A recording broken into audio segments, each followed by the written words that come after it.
For those of you with no patience, I'll get right to the point. You need to solder these two tabs together and your clock will probably work. Now on with the rest of the video. This is the original clock from 69 Ghia, and I figured I'd see if I could make it work. So this ring right here, bezel, comes off pretty easy. You just take a little screwdriver and pry the ends off right here.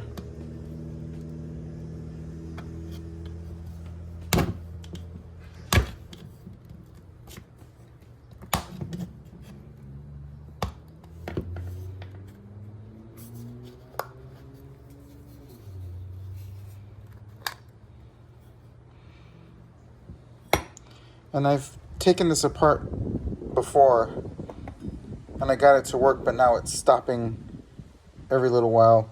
But the first thing I noticed when I took it apart the first time, this part that goes in and out was rusted and the little spring was stuck. So it was pressed up against the dial so it couldn't move. So I oiled that up and got it to work. And that was a small victory right there.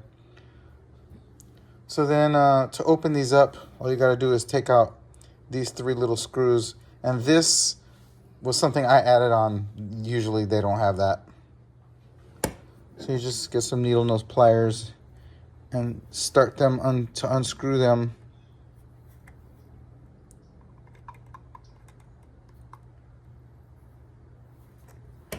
And then you can just take them out. And the reason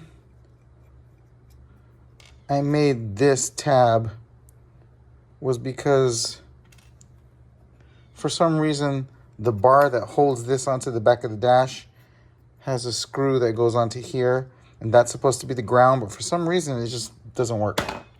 So I just put my own little ground on there. So I took these three screws off and then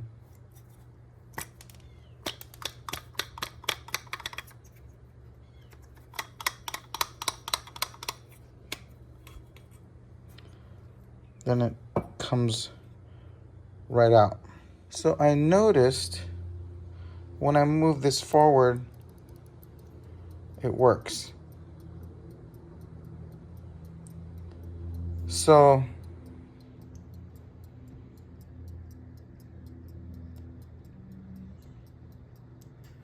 when these two little contacts touch, those two right there,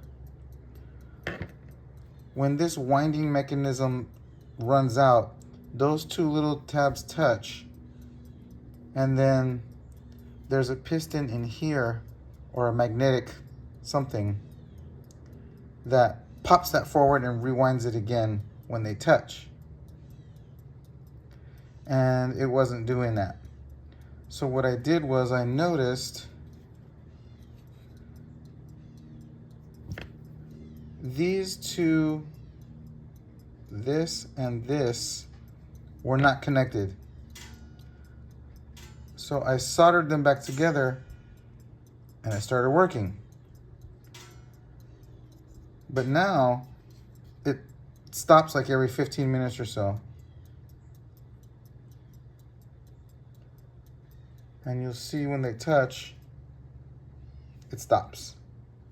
So these two have touched. Now the clock has stopped.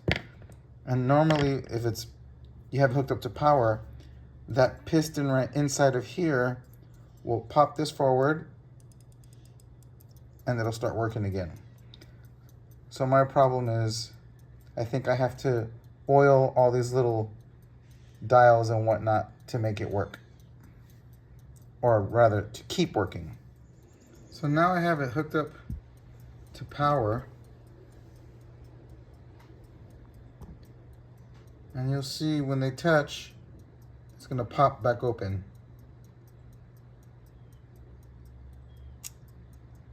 Okay? So that's what it's supposed to do every few minutes to wind it back up and get it going.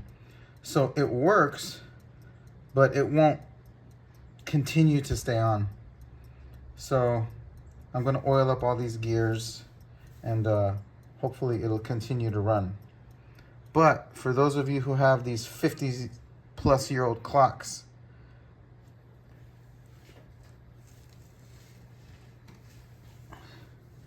and they don't work, that right there is probably your problem.